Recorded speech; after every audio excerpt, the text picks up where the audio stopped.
Ukraine says at least 40 people have been killed in what's been described as a full-scale war following Russia's invasion. Martial law has been declared in the country after the Russian President Vladimir Putin announced his military invasion. Explosions have been heard in Ukraine's capital, Kyiv, as citizens attempted to flee. As dawn was beginning to break out over Ukraine this morning, so too was what has been described by Ukrainian authorities as a full-scale war. Russia's invasion by land, air and sea is the biggest attack by one state against another in Europe since World War II. Ukraine's leadership have said at least 40 people have been killed so far. Explosions were heard throughout the country, in the capital Kyiv, Kharkiv in the east and Odessa in the west. In the last hour, reports of explosions near a Ukrainian airfield and bomb depot in Mikhailov in the Poltava region were caught on camera. The Russian military claims to have wiped out Ukraine's entire air defences in a matter of hours, something denied by Ukrainian authorities. The attacks came first from the air, but later Ukrainian border guards released security camera footage showing a line of Russian military vehicles crossing into Ukrainian government-held territory from Russia-annexed Crimea. Reports that Belarusian troops were involved in some of the attacks, expressed in a statement by the European Council, has been rejected by Belarus. Russia has said there is no threat to civilian life and that the attacks are precision-based and targeting Ukrainian military operations.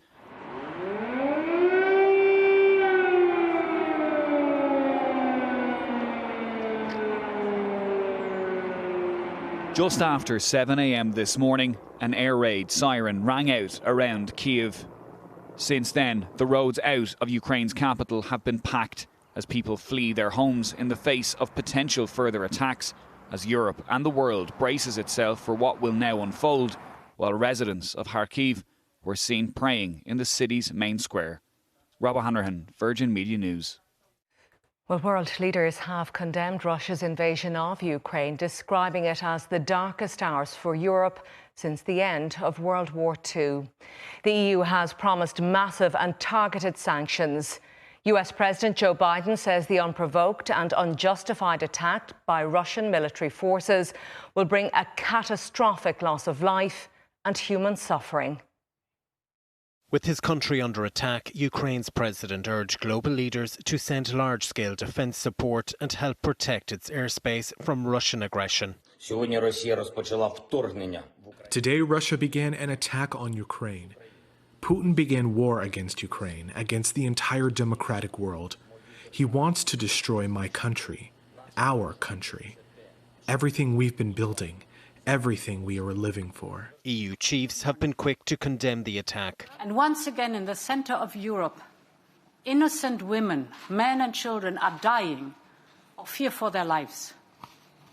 We condemn this barbaric attack. The European Union says it will respond with the strongest, harshest package of sanctions it's ever considered. These are among the darkest hours for Europe since the end of World War II. A major nuclear power has attacked a neighbour country and is threatening reprisals of any other state that may come to its rescue. The British Prime Minister says President Putin has chosen a path of bloodshed and destruction. Our mission is clear. Diplomatically, politically, economically and eventually militarily. This hideous and barbaric venture of Vladimir Putin must end in failure. In a statement, US President Joe Biden says this unprovoked and unjustified attack by Russian military forces will bring a catastrophic loss of life and human suffering. NATO has vowed to defend the alliance. This is a deliberate, cold-blooded and long-planned invasion. Paul Quinn, Virgin Media News. Well, the Taoiseach has been giving his reaction to events in Ukraine. Our political correspondent Gavin Riley is at Leinster House for us this lunchtime. So, Gavin, what did Micheál Martin have to say? He certainly wasn't mincing his words, Colette. He described this Russian invasion of Ukraine, first of all, as an invasion, but not only as an attack on Ukraine's sovereign territory, but also as an attack on the Ukrainian people. And in some wide-ranging remarks, he also remarked about the sadness of the vision of men in uniform who may be only 18 or 19 or 20 years old.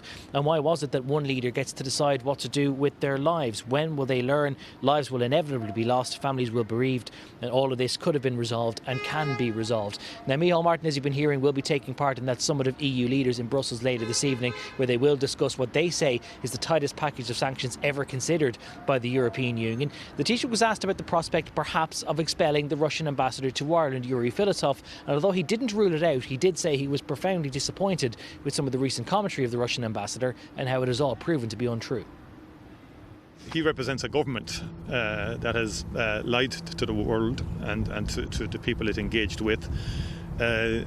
American intelligence and NATO intelligence, let's be frank, were saying this was what was going to happen for quite some time. This was denied, emphatically denied by the ambassador and by representatives of the Russian government, even though they clearly were planning such a comprehensive attack on the Ukrainian people. And I know Minister Coveney met with the Russian ambassador and made it very clear to him our government's absolute condemnation of what has occurred here.